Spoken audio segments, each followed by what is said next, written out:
From the kitchen of the cabin, it's the 5 Games for Doomsday review. Vampire Vendetta. We talk a lot about theme and what it's for. Theme is about creating a world. It isn't about draping a setting over a game. Settings are the bead curtains and the flashing neon signs that beckon you in. The carnival barker ushers you through the garishly painted doorway, and sometimes the other side is nothing like you expected. That's not to say it's bad, it's just not what the setting promised. Often, what you are greeted with are bare wires and spinning cogs, the guts of the game on display. They may be a beautiful work of engineering, but they don't really evoke ancient Egypt or the Great Western Railway. This is what a pasted-on setting is. Theme, though. Theme is the game as a whole. It's in the art and the bits, but theme really lives in the mechanisms of the game, the bones of the game. Theme is when the mechanisms evaporate into simply feeling like you are doing what you're meant to be doing. The drapery and the machinery become the same thing, working towards the same end, delivering you the story of the game. The wonderful thing about games, though, is that you don't just passively digest the story, you are the story. The story is written by your manipulation of the game. Great theme tells you who you are and how you can change the world. Vampire Vendetta has baked the world of darkness into every aspect of its gameplay, and as a result submerges the player into its chaotic orbit. In Vampire Vendetta, players take on the roles of representatives of vampire clans, seeking to wrestle control of the nightlands of Chicago. This is done by playing cards at different locations across the city. These cards have values that can be boosted by special powers or denuded by those of your rivals. Blood is the currency of this game and can be used to boost card values, but be careful in your use of it, as players will try to steal it from you, and if you run out of blood, you will descend into frenzy and devour one of your coterie, leaving their bloodless corpse in an alley next to all the deep dish pizza boxes. If you are forced to eat one of your own kind, you commit the grievous sin of diablerie. Do it too much, and you will experience the true death and be out of the game. The prize for exerting the most will in the locations is attracting new vampires and victims that will provide you with blood and power, and the key to winning the game, influence. After playing 3 rounds, the clan with the most influence will be the rulers of Chicago by night. What is great about Vampire Vendetta is that you really feel like the characters you're portraying.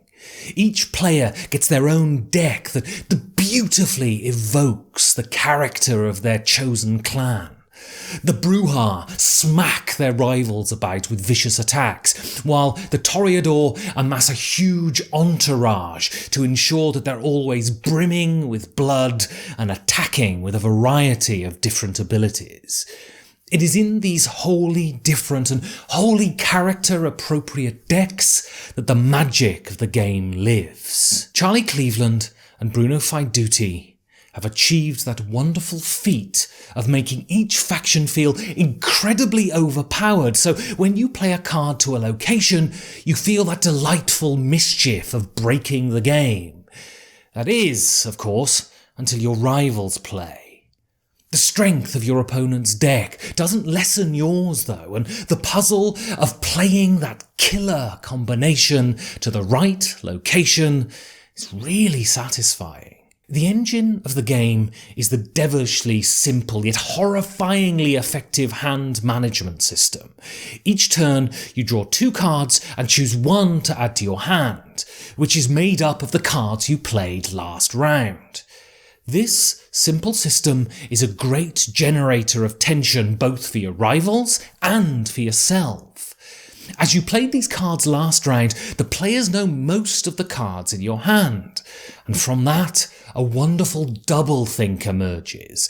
They know that the cards in your hands are devastating, and so they start to second-guess themselves as they try to avoid playing at a location that will destroy their plans. For you, there is the true agony as you play all but one card each round, but, as I said before, all of the powers on the cards feel incredibly strong, so you have to endlessly wrangle with yourself to decide which card not to play. In many games, there is a struggle against scarcity, but here it is the complete opposite. You have too much, and there is pain in not being able to use it all. This is one of those wonderfully satisfying games that feels like a full experience in 30 minutes, and there is real skill in that economy of design.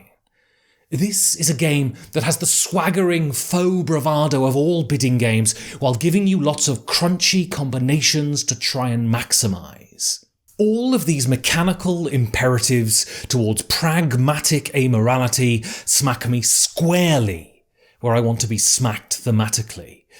As a lapsed goth, I love the world of darkness that was created in the role-playing game Vampire the Masquerade, and Vendetta goes a fair way to evoking not only the brutality of being a vampire, but also the deceit and scheming.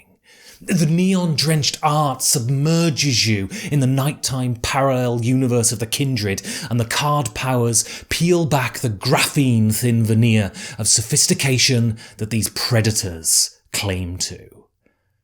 If you like Vampire the Masquerade, this game is a wonderful addition to your coterie. The major success of this game is that it is so thematic, and this bears repeating. Every action you take makes you feel like you're supposed to feel. Every faction is completely unique and powerful in their own right, like a vampire clan should be. And the rigorous design of the game lets you jump around in the beautifully realised World of Darkness setting. We talk a lot about theme and what it's for, and here it's for promoting agonising decisions and for generating a whole lot of fun. Thank you for watching. Please hit the subscribe button and all of that stuff, and if you like this, you can support it at patreon.com/5G4D.